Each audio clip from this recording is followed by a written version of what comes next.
네, 할렐루야 반갑습니다. 오늘도 예배 자리에 나오신 여러분을 환영하고 축복합니다. 아멘. 아유, 우리 박다니엘 우리 정말 아멘으로 너무 고맙습니다. 우리 대훈이가 진짜 은혜 많이 받았어요. 그래서 저희가 여름 성경학교 제자 훈련 어제 마쳤는데요. 하나님께서 보이지 않지만 우리 아이들을 만지시고 세우시고 계신다는 걸 강력하게 느꼈습니다. 그래서 우리 성도님들의 중보기도가 너무 큰 힘이 됐습니다. 그래서 감사의 마음을 또 이 자리를 빌어서 말씀드리겠습니다. 저희 함께 오늘 본문 읽고 또 하나님의 말씀 나누겠습니다. 오늘 하나님께서 우리에게 주시는 말씀은 요한복음 9장 1절에서 7절의 말씀입니다. 우리 함께 저와 여러분이 교독하고요. 마지막 절은 합독하도록 하겠습니다. 예수께서 길을 가실 때 날때부터 맹인된 사람을 보신지라. 제자들이 물어 이르되 라피어 이 사람이 맹인으로 난 것이 누구의 죄로 인함이니까 자기니까 그의 부모니까. 예수께서 대답하시되 이 사람이나 그 부모의 죄로 인한 것이 아니라 그에게서 하나님이 하시는 일을 나타내고자 하심이라. 때가 아직 낮음에 나를 보내신 이의 일을 우리가 하여야 하리라. 밤이 오리니 그때는 아무도 일할 수 없느니라. 내가 세상에 있는 동안에는 세상의 빛이로라. 이 말씀을 하시고 그 땅에 침을 뱉어 진익을 이겨 그의 눈에 바르시고 함께 읽겠습니다. 이르시되 실로암 못에 가서 씻으라 하시니 실로암은 번역하면 보냄을 받았다는 뜻이라. 이에 가서 씻고 밝은 눈으로 왔더라.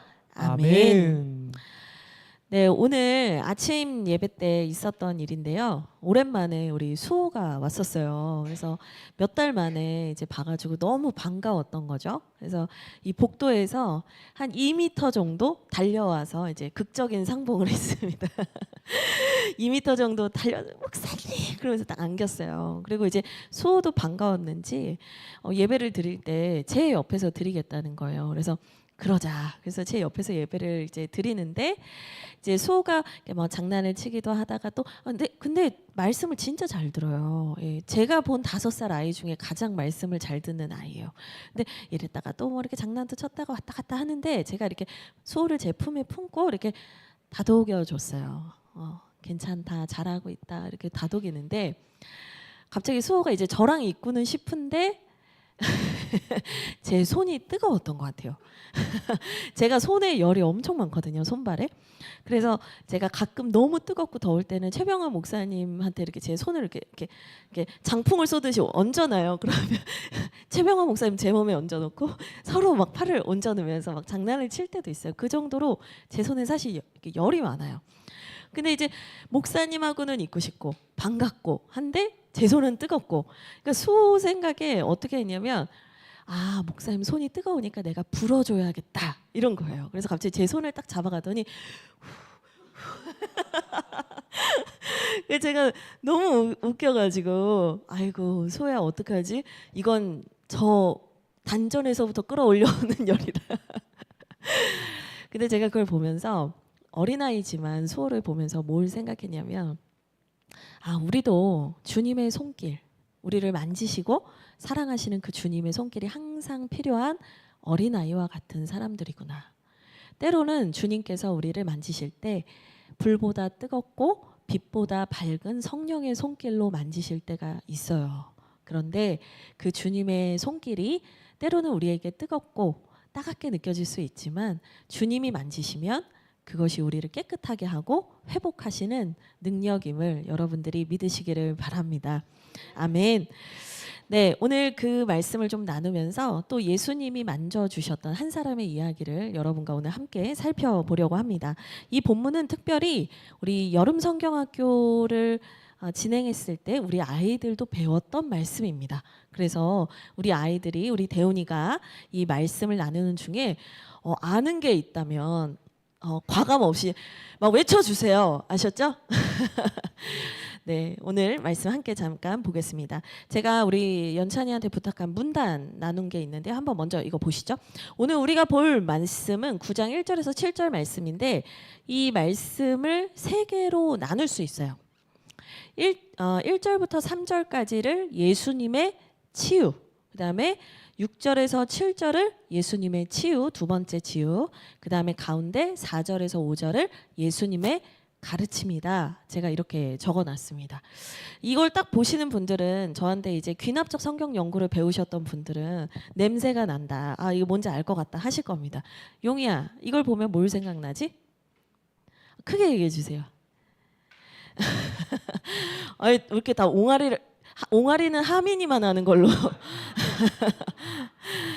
선씨가 이거 보면 딱 뭐가 생각나? PPT? 네, 10월부터 귀납적 성경 연구가 다시 시작됩니다. 이게 뭐라고 하냐면 인클로지오, 예, 그 샌드위치 구조라고 해요. 그래서 빵과 빵 사이에 이제 샌드위치 안에는 그 내용물이 들어 있잖아요. 그런 것처럼 이 구조적으로 성경 본문을 볼 때 같은 내용이 반복되어서 나타나는데 그 가운데 혼자 다른 게 들어 있다. 이거를 이제 우리는 매우 중요하게 봐야 한다라고 해요. 예를 들면 이런 거예요. 샌드위치 안에 치킨 들어 있으면 무슨 샌드위치죠? 치킨 샌드위치. 예. 햄이 들어 있으면 햄 샌드위치. 그러니까 가운데 뭐가 들었냐가 사실은 엄청나게 중요한 거죠. 근데 이 예수님의 치유 사건도 너무 중요한데 예수님의 치유 사건이 가르치고 있는 메시지가 있다는 거예요. 그 메시지가 바로 4절에서 5절에 나오는 말씀인 거죠. 근데 우리가 바로 4절과 5절로 넘어가는 게 아니라요. 예수님의 치유, 이 사건을 먼저 한번 살펴보고 그 다음에 그 치유 사건을 통해서 예수님께서 우리에게 말하고자 하시는 바에 대해서 우리가 좀 살펴보는 시간을 갖도록 하겠습니다. 네, 9장 1절부터 3절인데요. 우리 다시 한번 1절에서 3절 같이 읽으면 좋겠습니다. 한 목소리로 같이 읽겠습니다. 시작. 예수께서 길을 가실 때 날 때부터 맹인된 사람을 보신지라. 제자들이 물어 이르되 라삐여 이 사람이 맹인으로 난 것이 누구의 죄로 인함이니까 자기니까 그의 부모니까. 예수께서 대답하시되 이 사람이나 그 부모의 죄로 인한 것이 아니라 그에게서 하나님이 하시는 일을 나타내고자 하심이라. 아멘. 네, 예수님께서 길을 가고 계셨어요. 근데 길을 가시는데 날 때부터 맹인이었던 한 사람을 보게 된 거예요. 근데 이제 오늘 본문 말씀에서 보셨다라는 동사가 아주 중요합니다.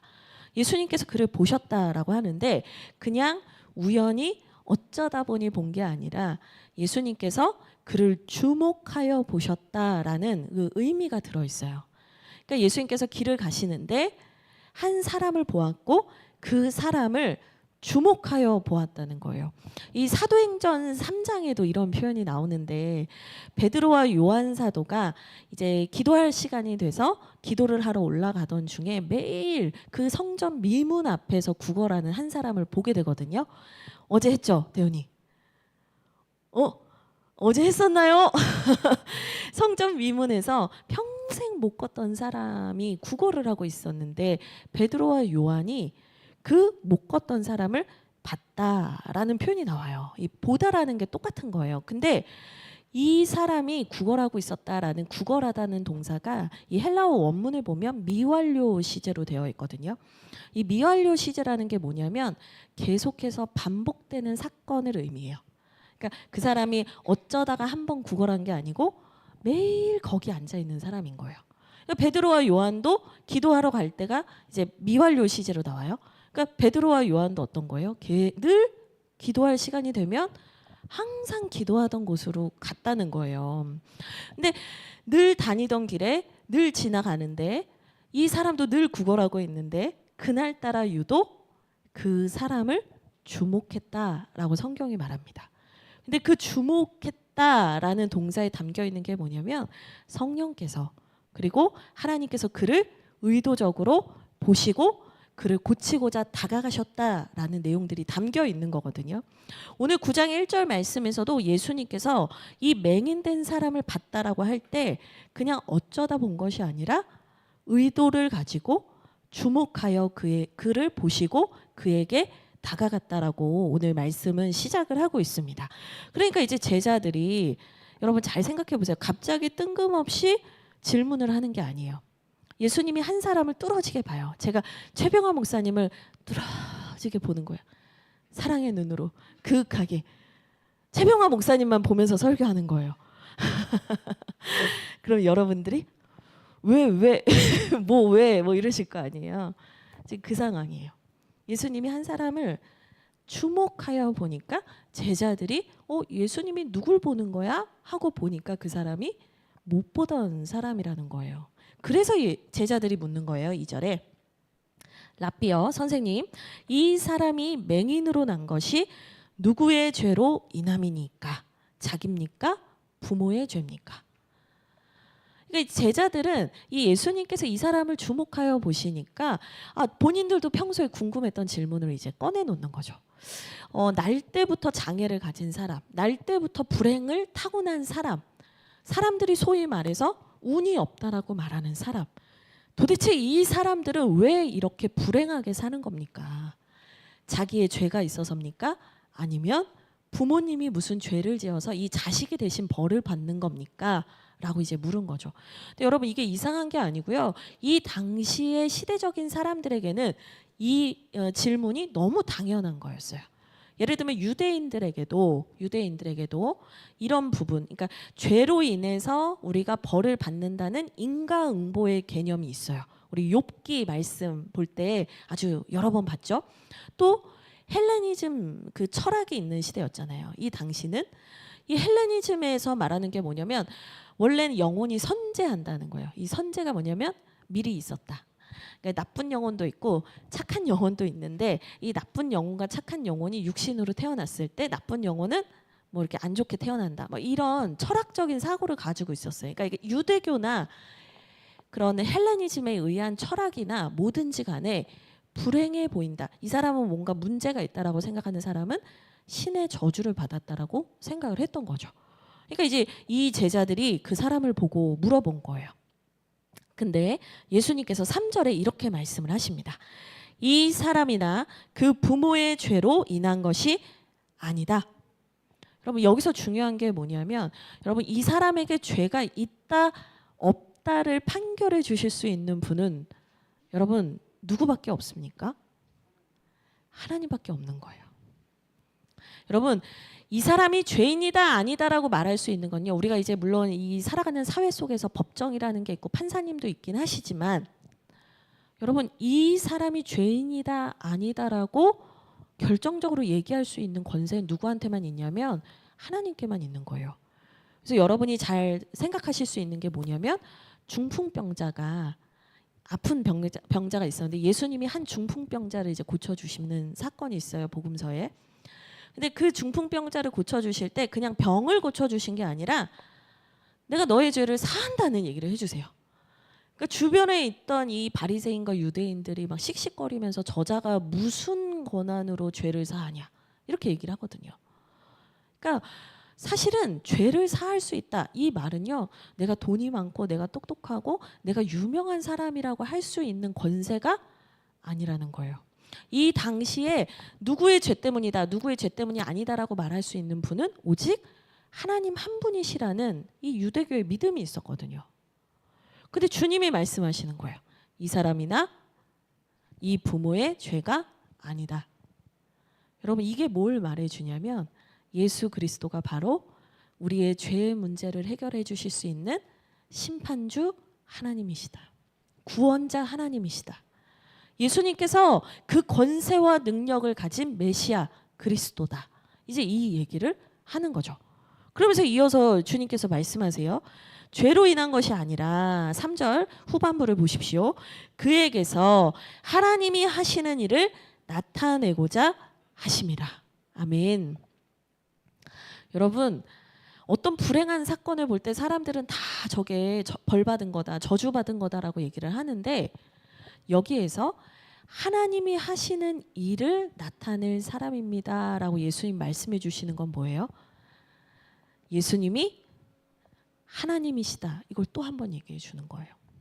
예수님께서 하나님 아버지와 가까우신 하나님의 아들이면서 동시에 그분이 하나님이시다라는 걸 얘기해 주고 있다는 거예요. 여러분, 그분이 하나님의 아들이 아니고 그분이 하나님이 아니시면 하나님께서 하시는 일을 예수님께서 어떻게 아시겠어요? 이 사람의 인생을 보면서 짠하고 극렬하고 마음은 아프겠지만 이 사람한테 어떤 확신을 줄 수 있겠어요? 여러분, 우리는요, 인간은요, 아무것도 알지 못해요. 우리는 1분 1초 후에 무슨 일이 일어날지도 몰라요. 우리는 그저 살아가면서 매일의 삶을 살아가고 하나님께 우리를 긍휼히 여겨주시기를 의탁할 수밖에 없는 인간이거든요. 만약에 누가 내가 확신한다 이런 일이 일어날 거다 어떤 사람이 말하면 여러분 조심하세요. 인간은 그 누구도 확신할 수 없어요. 우리는 그저 하나님의 음성을 따라 매일매일을 살아가는 존재예요. 근데 오늘 본문에서 주님께서 하나님이 하시는 일을 나타내고자 한다라고 선언하고 계신다는 거예요. 이건 뭐예요? 그분이 하나님이시다. 그분이 우리의 죄의 문제를 해결해 주실 하나님이시다라는 것을 보여주는 거죠. 근데 이제 여기서는 이제 예수님이 어떤 분이신지에 대해서 쭉 얘기를 했는데 여러분, 제가 아까 문단 나누기에서 이런 얘기를 드렸습니다. 이 1절에서 3절의 내용은 예수님의 첫 번째 치유 사건이다 얘기를 드렸어요. 근데 지금 예수님이 어떤 분이신지에 대한 이해는 됐는데 도대체 예수님이 뭘 치유했다는 거냐, 어떤 치유가 일어났다는 거냐, 예, 그걸 다시 한번 보기를 원합니다. 이 3절을 보시면요, 예수님께서 그 맹인을 주목하여 보니까 제자들이 물었습니다. 이 사람이 이렇게 된 것은 누구의 죄 때문입니까? 근데 이 사람은요, 아마 이런 얘기를 수도 없이 들으면서 자랐을 거예요. 그리고 나중에 이제 9장 후반부를 보면 이 사람이 이제 병에서 고침을 받고 나서 이 종교 지도자들이 이 사람을 불러다가 너 어떻게 낫냐 막 추궁을 하거든요. 예수님한테 고침받았다라는 거를 인정하고 싶지 않아가지고 이 사람을 계속 몰아세우고 추궁을 하는데 부모님까지 불러가지고 추궁을 해요. 근데 부모님이 이제 발뺌을 하면서 뭐라고 하냐면 다 큰 애니까 쟤한테 물어보라고. 저희한테 물어보지 마시고 쟤 다 큰 애니까 쟤한테 물어보시라고 하거든요. 이게 무슨 얘기냐? 이 사람이 다 큰 사람이었고 생각보다 오랜 인생을 살았던 사람일 수 있다는 거예요. 자기 평생 이 얘기는 수도 없이 들은 이야기일 수 있다는 거예요. 근데 예수님께서 이 사람에게 이 말씀을 하신 거죠. 죄 때문이 아니라 하나님이 하시는 일을 나타내고자 하심이라. 여러분, 이 말이요, 이 사람에게 들려졌을 때를 한번 생각해 보자고요. 우리의 삶을 생각해 보면 더 적용이 편할 것 같아요. 사람들이 다 안 된다고 그래요. 그냥 포기하라고 해요. 끝내라고 해요. 그냥 다 놓아버리라고 말하고 당신의 인생에서 당신에게 희망이 없고 소망이 없고 이 일은 안 되는 거라고 얘기를 하는 사람들이 매일매일 있었어요. 근데 갑자기 한 사람이 다가와서 여러분한테 얘기하는 거예요. 아니야, 넌 할 수 있어. 아니야, 넌 될 거야. 아니야, 끝나지 않았어. 하나님이 살리실 거야. 여러분, 계속 나에게 부정적인 소리가 들려오다가요, 누군가가 나한테 하나님께서 하시는 일을 나타내 보일 거야 라고 얘기하잖아요. 그러면요, 그 말 하나가 나한테 치유가 되는 거예요. 지금 예수님께서는 첫 번째 치유라고 말씀드렸는데요, 육적인 치유를 하기 전에 그 사람에게 하나님의 말씀을 들려주시는 거예요. 저는 이 사람이 이제 나중에 예수님께서 우리 후반부를 보겠지만 진흙을 이겨서 눈을 바르고 실로암 가서 씻으라 할 때 이 사람이 정말 순종해서 실로암까지 가서 씻고 앞을 보게 되거든요. 근데 항상 의문이었어요. 이 사람은 왜 예수님의 말씀에 순종했을까? 왜 이 사람은 예수님의 말씀에 순종해서 실로암을 걸어갔을까? 앞도 안 보이는 사람이. 뭐 처음 보는 사람이고 사기당할 수도 있고 내가 막 모욕을 당할 수도 있는데 이 사람이 왜 그랬을까 생각했는데 제가 그 말씀을 본문을 읽다가 발견했어요. 3절이에요. 그에게 하나님이 하시는 일을 나타내고자 하심이라는 그 주님의 음성이 이 사람에게 와서 박힌 거예요. 하나님께서 나에게 일하실 거야. 하나님이 나에게 역사하실 거야. 하나님이 나를 통해서 새 일을 행하실 거야. 이게 이 사람에게 와서 박힌 거예요. 말씀이 이 사람을 순종하게 한 거예요. 근데 제가 이것만 보고 얘기하는 게 아니에요. 나중에 제가 아까 그랬죠? 종교 지도자들이 이 사람을 추궁했다. 근데 이 추궁하는 사람들한테 이분이 뭐라고 하는지를 봐야 돼요. 요한복음 9장 31에서 33절인데 자막 띄워주시죠. 31절에서 33절 우리 같이 읽겠습니다. 시작.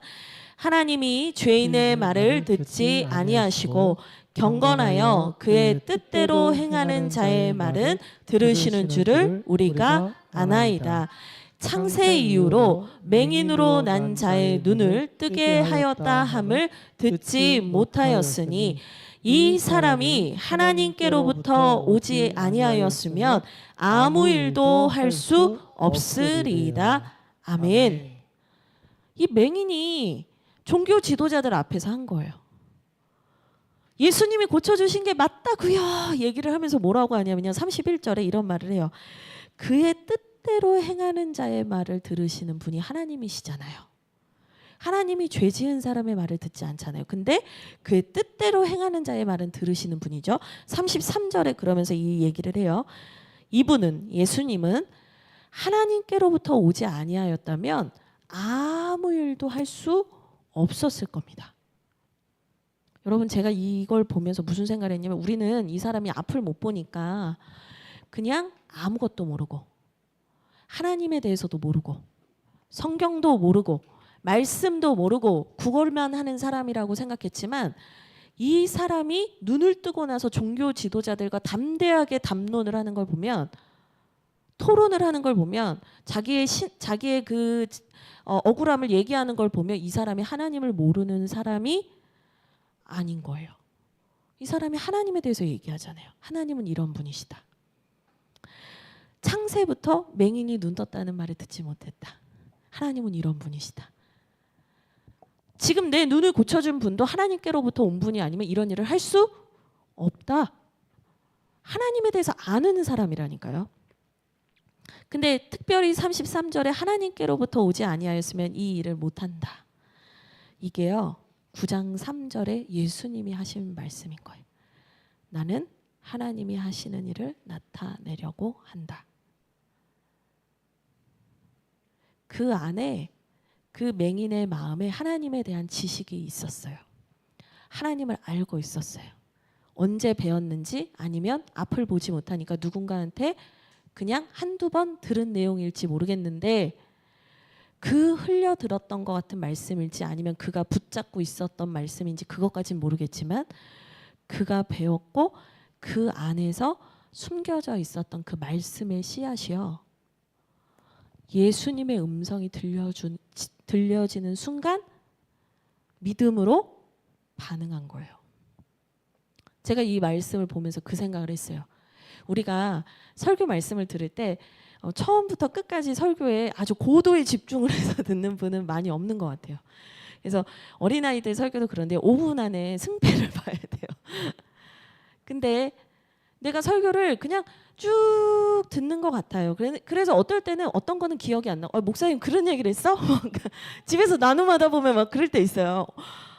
나도 그 자리에 있었는데 왜 내 남편과 내 아내가 나누는 게 다르지? 쭉 듣다 보면 내 귀에 들리는 것도 있고 안 들리는 것도 있고 뭐 놓치는 것도 있고 해요. 근데 중요한 게 뭐예요? 말씀이 선포되고 말씀이 들어가는 자리에서 그 말씀의 씨앗이 내 안에 하나 들어와서 바뀌잖아요. 근데 하나님께서 그 말씀을 딱 하실 때 그게 팝업창처럼 탁 올라와요.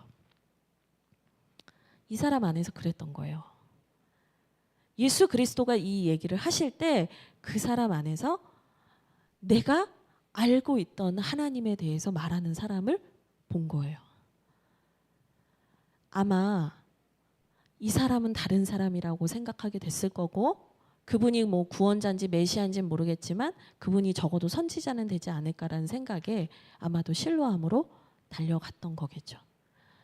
여러분 하나님께서는요 우리에게 어느 날 갑자기 일하시는 것 같아요.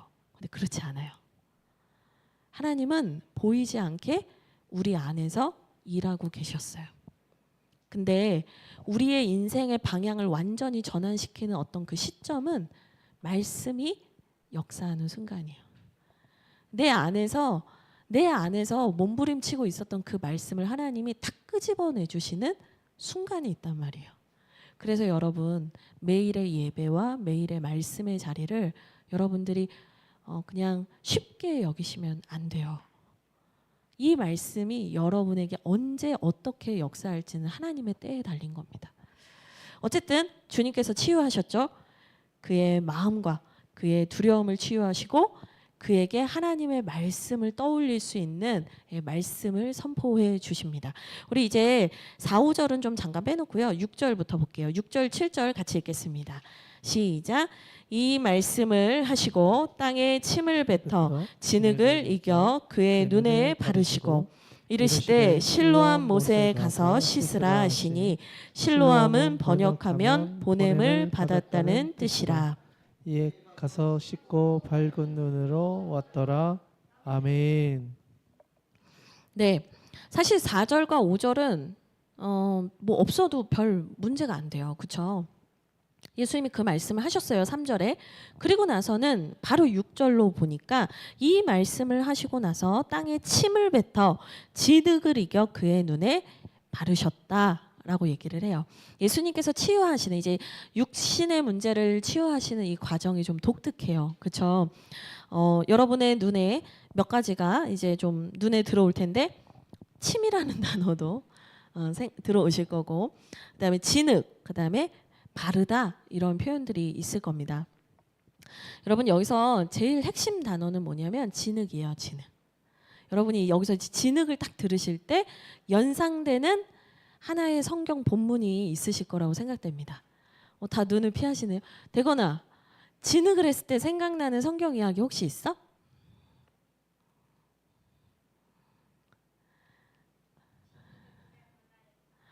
맞아. 이 실로암 사건에서 이랬지. 근데 또 진흙이 어디에서 나오는지 혹시 알 것 같아? 혹시 요셉이 형아가 말해줄 수 있어요? 맞아요, 맞아요.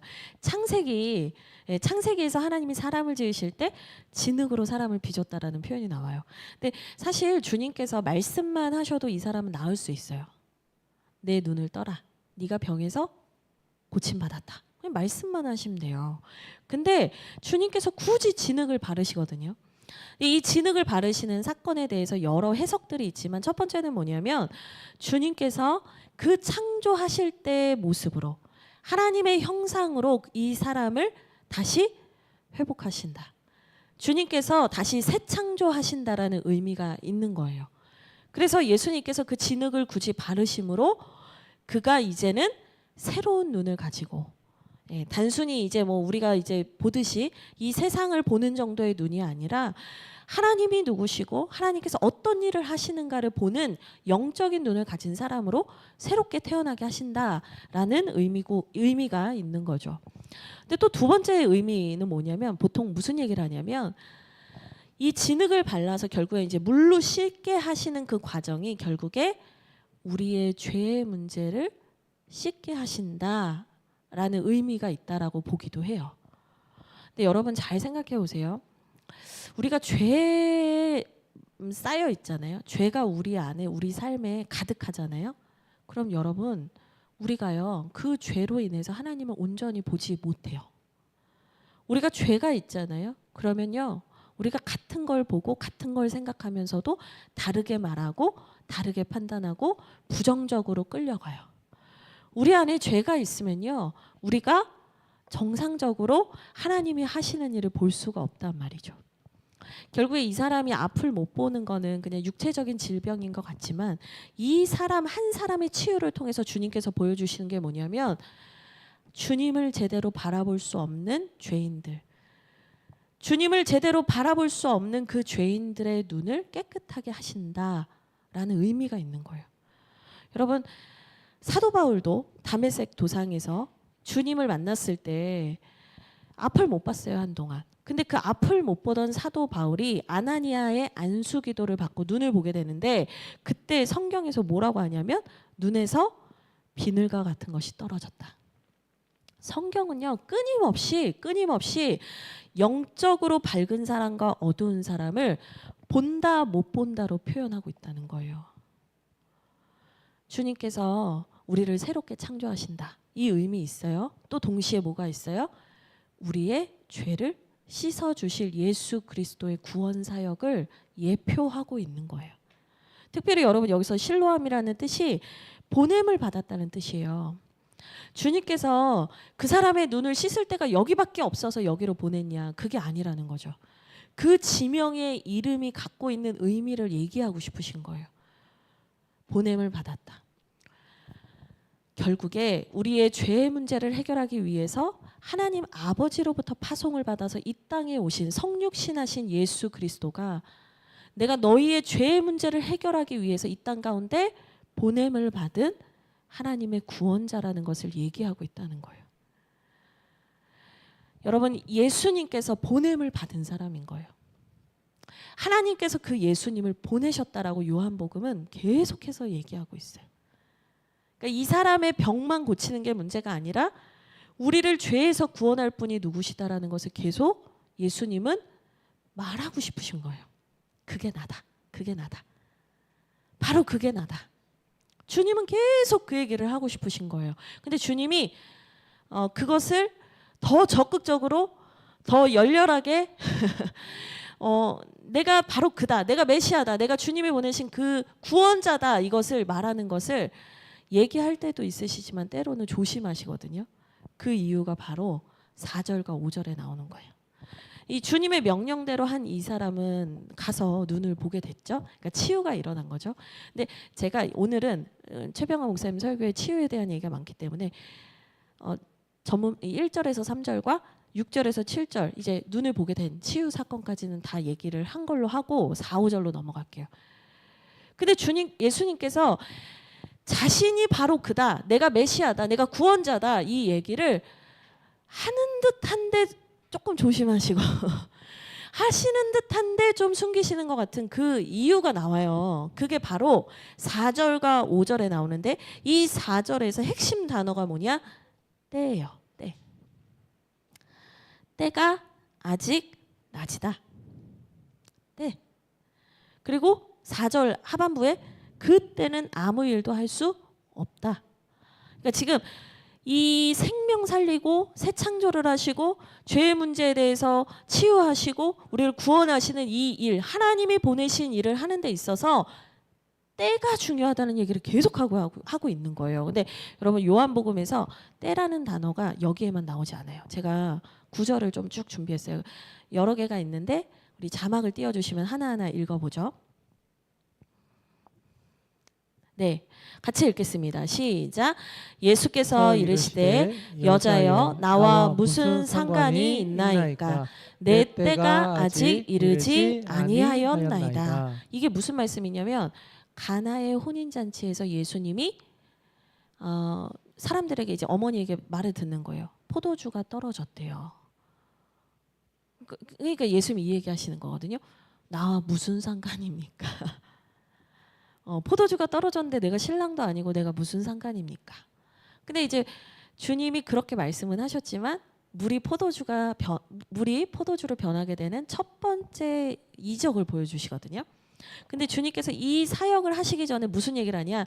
내 때가 아직 이르지 않았습니다. 이게 주님을 공공연하게 밝힐 때가 되지 않았습니다.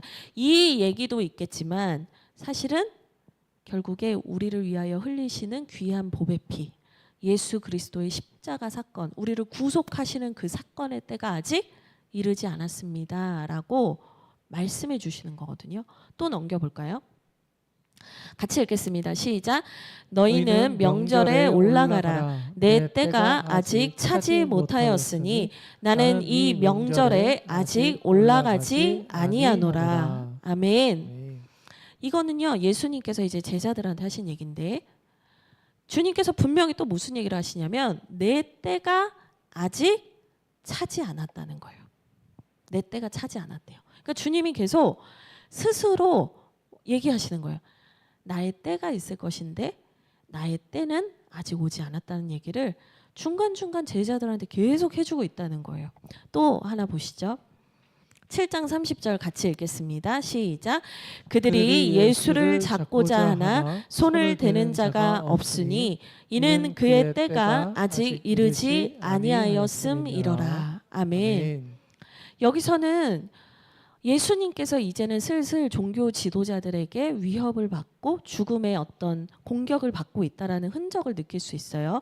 예수님을 공격하고 예수님을 위협하는 사람들이 있었던 것 같아요. 근데 그들이 예수님을 잡고자 하나 잡을 수 없었던 이유가 뭐냐면 주님의 때가 아직 이르지 아니했기 때문이다. 처음에는 2장에서는 주님이 말씀하시는 때가 도대체 뭐지? 약간 잘 안 와닿아요. 근데 요한복음이 진행해 가면 갈수록 그때가 바로 예수 그리스도께서 우리의 죄를 사하시기 위해서 십자가에 달리시는 그때라는 걸 예수님이 조금씩 더 말씀해 주신다는 거예요. 우리 그 다음 구절도 볼까요? 같이 읽겠습니다. 시작.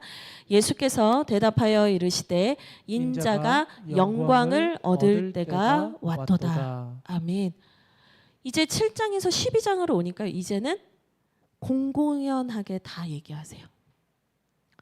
이제 내 때가 가까워 왔습니다.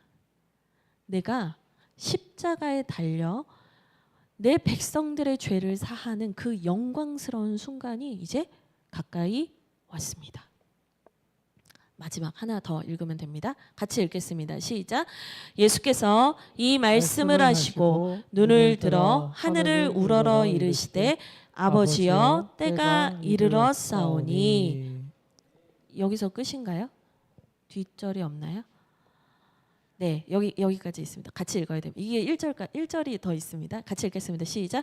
아들을 영화롭게 하사 아들로 아버지를 영화롭게 하옵소서. 아멘. 이 앞에 구절 보여주실래요? 지금 주님이 뭐라고 하시냐면 하늘을 우러러 이르시되, 이걸 이제 17장부터를 뭐라고 하냐면 예수님의 대제사장적 기도라고 말해요. 그러니까 예수님이 십자가에 달리시기 전에 하신 긴 기도가 요한복음에 있어요. 근데 17장부터 그 기도가 시작이 돼요. 근데 기도의 첫 절, 기도의 첫 시작이 뭐라고 되는 거예요? 때가 이르렀습니다. 제가 이제 아버지를 위하여 영화롭게 될 때가 됐습니다. 그 얘기를 하시는 거예요. 그러니까 요한복음 2장부터 우리가 중요한 구절만 17절까지 읽었는데요. 주님은 계속해서 때에 대해서 얘기하셨다니까요. 근데 그때가 뭐냐?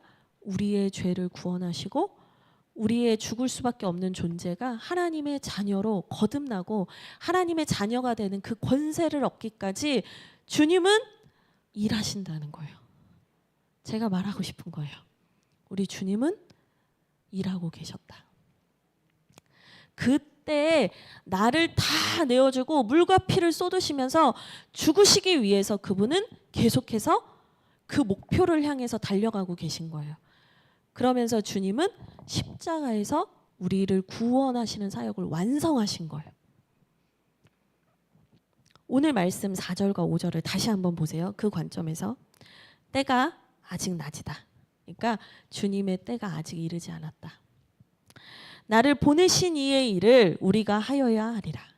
그러니까 주님께서 보내신 그 구원의 사역을 위해서 죽어가는 사람을 살리고, 우리 대건이도 그 얘기했지만 사람을 살리고 하나님의 구원 역사를 보이는 그 때를 향해서 우리는 가고 있다. 밤이 오면 그때는 아무것도 할 수 없다. 내가 세상에 있는 동안에 세상의 빛이다. 주님께서 계속해서 그 십자가 구원 사역을 완성하시기 위해 달려가고 계신다. 그분은 쉬지 않고 계신다. 주님이 계속 우리한테 대단한 우리 인간이 놀랄 만한 기적과 표적을 보여주는 게 그분의 목적이 아니다. 그게 뭐예요? 우리를 구원하시고 우리를 살리시기 위해서 하나님이신 예수 그리스도가 일하고 계신다.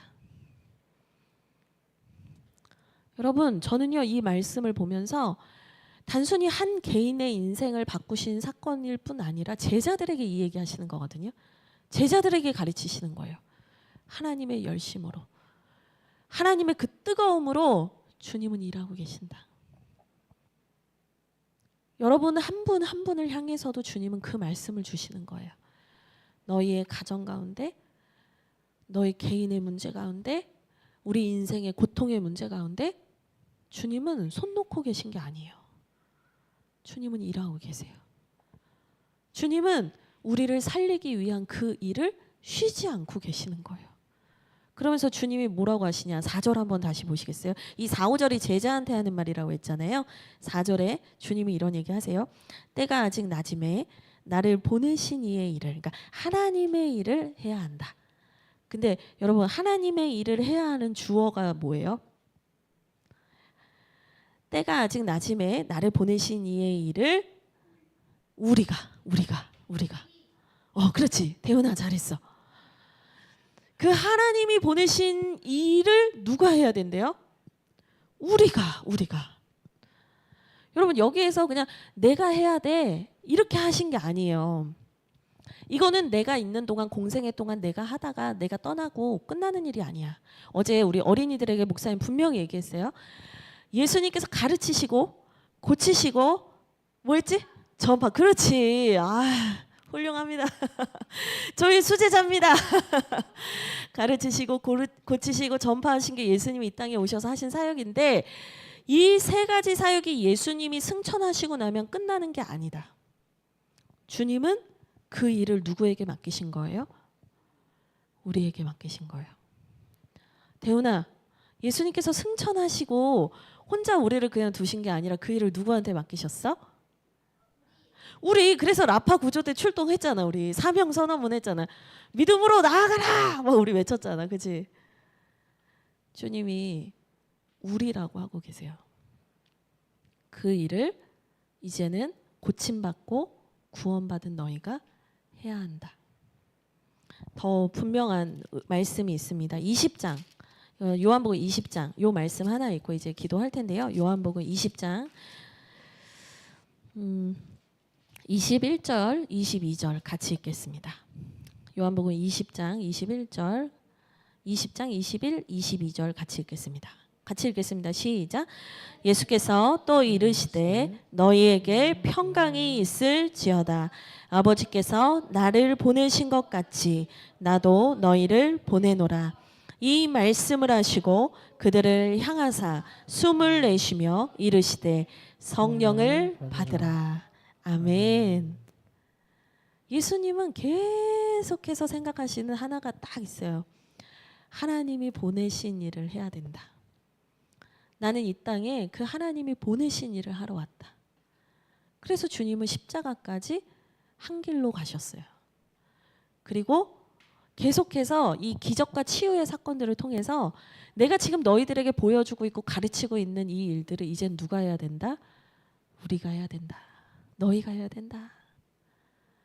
그 얘기를 하시면서 마지막 부활하신 후에 결정적으로 얘기하시는 게 뭐예요? 성령을 받아라. 대훈아, 어제 예수님이 승천하시고 나서 제자들이 마가의 다락방에서 기도하는데 주님께서 그렇지 훌륭합니다. 기도하는 사람들에게 뭐가 임했어? 성령의 불이 임했거든. 목사님이 그 얘기했다. 성령의 불이 임하면 우리의 더러운 허탄한 마음을 다 태워주신다고 얘기했고요. 성령의 불이 임하면 복음을 전하는 열정의 불이 생긴다고 얘기했어요. 주님은 우리를 그냥 고치시고 불쌍히 여기시는 데서 끝나지 않아요. 주님은 주님의 일에 우리를 초청하기 원하세요. 그래서 여러분에게 성령 충만하라고 말씀하시는 거예요. 내가 행복하게 살려고 성령 충만 받는 게 아니라 그 하나님의 열심으로 이어가시는 하나님의 구원 역사에 우리가 함께하자는 거예요. 성령의 불이 임하시길 바랍니다. 하나님의 일에 동참하시는 은혜가 있길 원합니다. 하나님께서 내가 한 일을 너도 한다고 하셨으니 그 말씀이 이루어질 줄 믿으시기를 바랍니다. 우리 함께 기도하겠습니다. 우리 먼저 기도할 것은 주님께서 이 앞을 못 보는 맹인과 같은 우리의 인생 가운데 주목하시고 찾아오셨던 그때를 기억하기 원합니다. 나는 주님을 못 보는데 나는 주님을 인지조차 하지 못하는데 주님께서 나를 찾아오셔서 나를 만나 주셨습니다. 그리고 나를 고쳐 주셨습니다. 우리가 보이는 것이 전부가 아니라 하나님께서 일하고 계신다는 것을 우리에게 가르쳐 주셨습니다. 우리 이 시간 함께 기도할 때 하나님께 감사의 고백을 올려드리기 원합니다. 하나님, 이런 저에게도 찾아와 주시고 만져주시고 고쳐주시니 고맙습니다. 하나님께서 저를 더욱 완전하게 하나님의 형상으로 빚어가시니 고맙습니다. 우리 이 마음 담아서 감사의 기도를 드리겠습니다. 기도합니다. 하나님 아버지,